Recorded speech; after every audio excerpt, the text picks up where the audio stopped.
Nosotros somos del día. Nosotros somos hijos de luz. El ladrón en la noche es para los hijos de las tinieblas, para los que se quedarán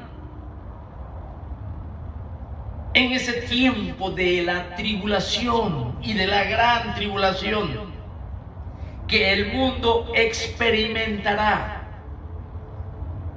Antes de que comience ese tiempo de gran tribulación, la iglesia es llevada, y podemos ver en la figura de los ancianos, los 24 ancianos. Allí estamos viendo nosotros a la iglesia, mis hermanos. ¿Cómo podemos identificar a través de los 24 ancianos que es la iglesia? ¿Sabe cómo? En su vestimenta. Y lo vamos a ver después. En las coronas que ellos tienen.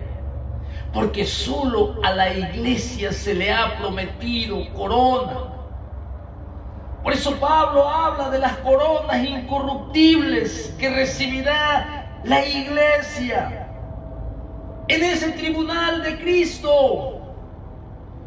Por eso el apóstol Pablo dice: me está guardada la corona de justicia, el cual me dará el Señor, juez justo, en aquel día, y no solo a mí, sino también los que aman su venida, sino también los que aman el arrebatamiento, la esperanza bienaventurada, el aliento que le da a la iglesia, y que los demonios quieren entristecer, quieren causar desánimo. No se dejen mover fácilmente de su forma de pensar. No se inquieten y no sean movidos ni por palabra, ni por carta, ni por espíritu, ni por YouTube, ni por Facebook, ni por TikTok, ni por Instagram, ni por Telegram. Por nada se dejen mover su forma de pensar. Iglesias, pastores que predicaron por mucho tiempo el arrepentimiento y el perdón de pecados y la venida gloriosa de Jesucristo, el arrebatamiento de la iglesia antes de la gran tribulación. Los que creemos en el reino milenial, que en los libros del Antiguo Testamento apuntan hacia ellos. El pacto abrámico apunta a ese reino milenial. El pacto davídico apunta a ese reino milenial. El nuevo pacto apunta a ese nuevo reino milenial.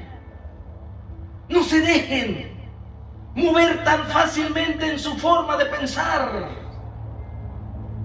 porque los ataques son brutales.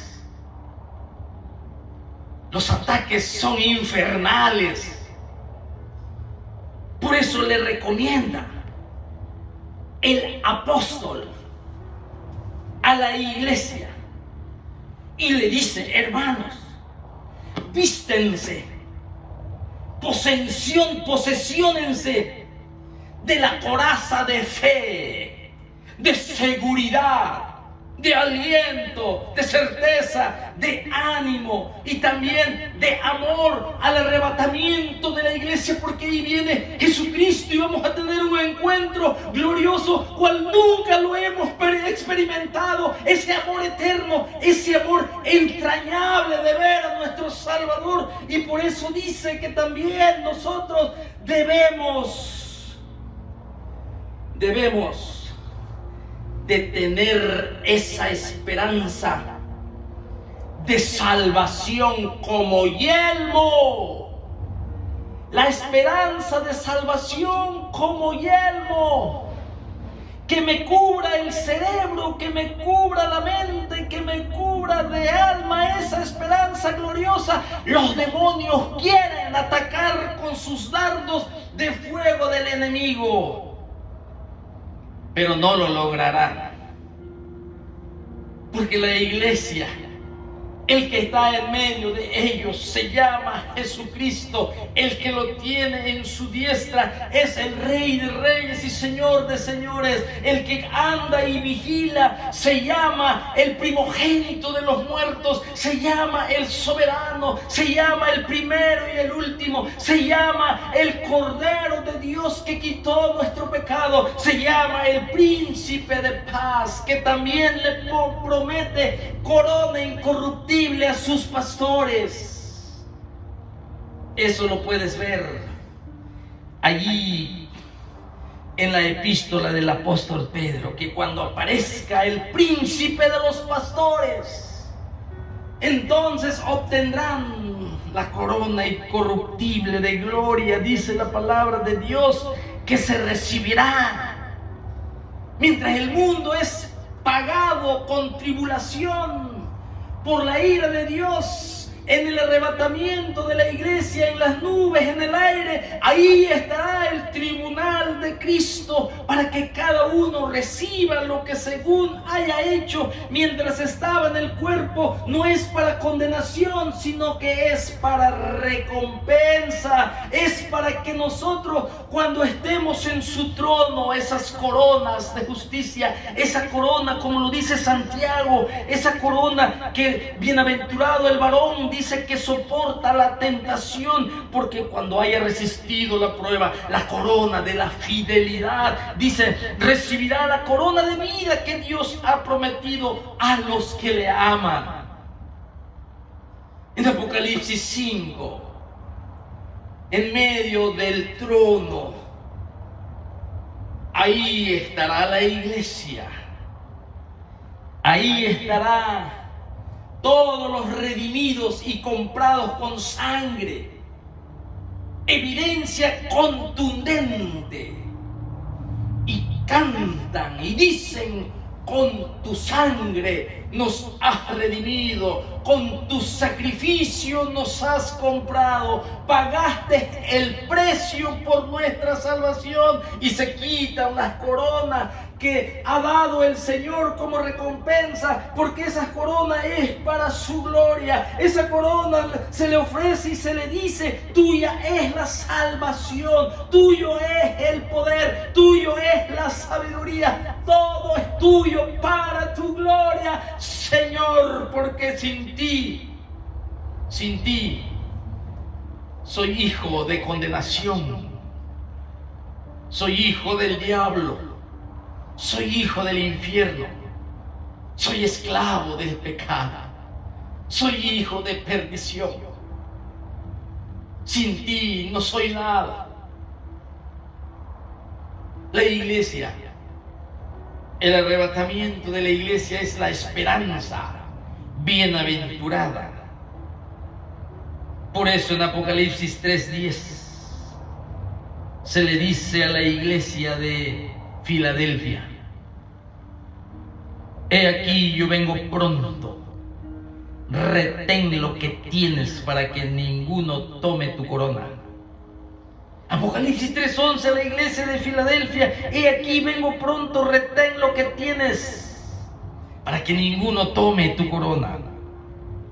Apocalipsis 2:10, Esmirna: no tomes en nada lo que vas a padecer, no temas en nada lo que vas a padecer. He aquí el diablo echará a alguno de vosotros en la cárcel para que seáis probados y tendréis tribulación de parte del diablo, de parte del mundo, a través de los hombres, por 10 días, y sé fiel hasta la muerte, y yo te daré la corona de vida, iglesia de Esmirna, para que cuando venga el arrebatamiento y el mundo se le pague con ira de Dios, por cuanto no conocieron y no quisieron aceptar la salvación. La iglesia estará en gloria ofreciendo sus coronas a su Salvador. Por eso, animaos unos a los otros. Capítulo 5 de Tesalonicenses primera. No se dejen mover fácilmente de vuestro modo de pensar. Hay muchos y evidencias de cristianos de la historia de la iglesia. Uno de ellos, Morgan Edwards, la que ya hablé, en donde tuvo una teología del arrebatamiento. Antes de que John Nelson Darby, escuche bien, sistematizara el dispensacionalismo en el siglo XIX. ¿Y sabe cuántos años antes? Este siervo de Dios que hizo una tesis sobre eso, Morgan Edwards, 60 años antes de la existencia de John Nelson Darby. Los detractores del pretribulacionismo dicen que no se pueden encontrar en las páginas de la Biblia, pero el Nuevo Testamento lo sostiene y lo muestra como nuestra esperanza bendita, como bendita esperanza.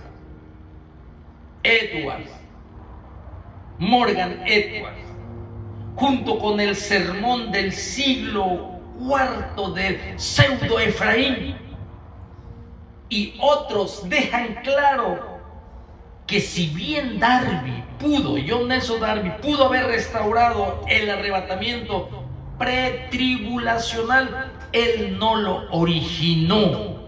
El pretribulacionismo se encuentra primero en el Nuevo Testamento a tras de la iglesia. 60 años antes de que John Nelson Darby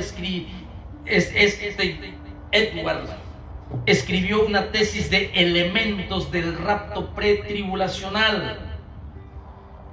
Desde antes de John Nelson Darby, desde antes de Scofield, desde antes de Pentecostés, desde antes ya había una idea. Escuche bien, ya había una idea que se iba reestructurando del arrebatamiento pretribulacional, que la iglesia no pasa la gran tribulación. Y hay evidencia bíblica. En el capítulo 4 del Apocalipsis vemos allí la iglesia en el cielo. Ellos cantan: con tu sangre nos has redimido. Y búscale si quieres. Capítulo 6, no hay iglesia. Capítulo 7, no hay iglesia. Capítulo 8, no hay iglesia. ¿Sabes hasta cuándo? Hasta cuando viene el verbo de Dios. En el capítulo 19, ahí viene con su iglesia y dice que su novia está vestida de lino fino. Se le ha concedido ya las vestiduras.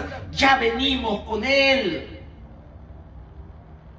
¿Quieren más respuesta? ¿Quieren más textos bíblicos? Estamos en esto. Porque lo primero que dice John Nelson Darby en el siglo XIX, y luego Scofield, argucias y mentiras. Ya había una idea en siglos atrás que se ha ido estructurando, que se ha ido sistematizando. No es un invento. John Nelson Darby solo sistematizó lo que ya esa idea venía tomando forma. Es como el provisionismo en estos días. Así esto. Ahora la gente ya dice: rapto no está en las escrituras. No les gusta la palabra rapto. Y bien que saben y conocen el origen de la palabra rapto, que proviene del latín. Y muchos saben por qué se usaba la palabra rapto. Porque esta palabra rapto viene de la Vulgata latina, que es rapio. Para la palabra griega, harpazo. Arrebatado, quitado, tomado rápidamente. Eso significa rapto en latín, en esa Biblia que se tradujo directamente del hebreo y del griego, sin obtenerlo de la Septuaginta, la Vulgata latina. Y allí se usaba la palabra raptus. Solo que más adelante se dejó de usar cuando la iglesia usaba esa Biblia latina, fue en el año 405 después de Cristo. Y hasta que la iglesia dejó de usar el latín, ya para el 1382, ya teníamos la King James. Así que esa palabra en latín, raptus, rapiori, se usaba en la Vulgata latina. Pero como quieren atacar la postura, dicen que no saben, es un invento. Conociendo, porque son académicos los que enseñan esto, que no hay nada de rapto allí. Y cuando Pablo dice que seremos arrebatados, está hablando de ese acto de ser tomado violentamente, de ser quitado. Así como fue quitado Enoc, que desapareció y jamás nadie lo halló. Así como fue arrebatado Elías. Así como fue arrebatado el apóstol Pablo en un momento, en un abrir y cerrar de ojos. ¿Quién dice que no hay rapto ahí? Figuras del rapto, de ser tomado violentamente en un abrir y cerrar de ojos. Así como también fue arrebatado Felipe cuando estaba como el eunuco. ¿Quién dice que no hay rapto? El infierno, no hay rapto, no hay arrebatamiento. Cristo no viene. Dale vuelo al mundo, revuélcate en el pecado, porque la palabra de Dios dice: mirad cuán amor nos ha dado el Padre de ser llamados hijos de Dios. Que el que tiene esta esperanza de la venida de Jesucristo se purifica a sí mismo. ¿Qué es lo que quieren los demonios? Que la iglesia pierda de vista esta esperanza bienaventurada en el capítulo 2 que Pablo le escribe a Tito. La esperanza bienaventurada. No vas a tener un encuentro con el paletero. No vas a tener un encuentro con un gobernante mundial. No vas a tener encuentro con un científico. Vas a tener encuentro con el Dios eterno. Vas a tener un encuentro con aquel que puso su vida por nuestros pecados. Vas a tener un encuentro en las nubes, en el aire, glorificado, lejos de la presencia del pecado, para estar cara a cara con nuestro Salvador. Pero tú no quieres el arrebatamiento porque todavía quieres enlodarte en el pecado, todavía quieres ser esclavo del pecado. Por eso eres maldiciente, por eso aborreces a la iglesia, por eso aborreces a los pastores que dieron sus vidas y que ahora lo tachas de ignorantes, porque ellos no tuvieron la oportunidad que tú como joven ahora lo tienes, y te ensoberbeces y te enorgulleces. Y has caído en la condenación del diablo, dice el apóstol Pablo al joven Timoteo. El orgullo. Me subiré a lo más alto de las estrellas y estableceré mi trono. Quieres ser el rey del YouTube. Quieres que te miren a él, pero deben de ver a aquel que dio su vida por nosotros. Nuestro precioso Salvador. Y atacas la esperanza bienaventurada.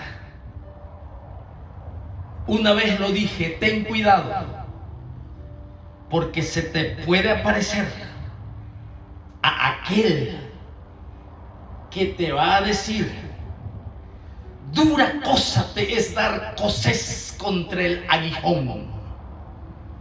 Se te puede aparecer en el camino a Damasco